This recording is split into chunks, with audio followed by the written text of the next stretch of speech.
Taip, Open Books festivalis Vilniuje. Kalbinu mūsų knygyno viešnią, buvusią 2012 metais.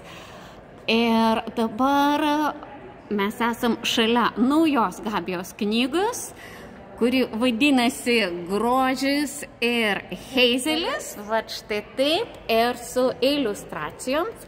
Taigi, Gabija, tu pristatei pas mus knygą Saulius Šaltoką, kuri yra išversta į anglų kalbą. O dabar nauja knyga. Labai paprašysiu, pristatyk trumpai, vat kodėl ją reikia skaityti, ar norėtųsi skaityti. Grožis ir Heizelis yra knyga apie mano šunis. Daugelis joje įvykusių įvykių yra tikra.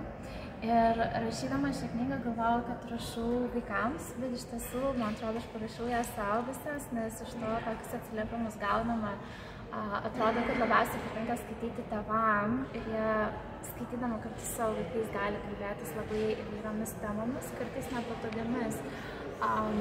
Bet tai iš tiesų sukuria tam tikrą ryšį tarp suaugusių ir vaikų ir sujungia jas.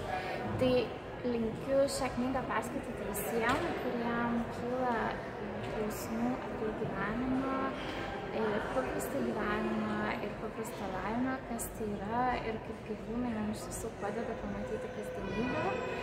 Ir kaip viskas yra paprasta kartais, paprasta ir sudėtinga. Tai yra knyga tiek vaikams, tiek suaugusiems, tiek gražų gyvenimą. Dėkoju, Gabija.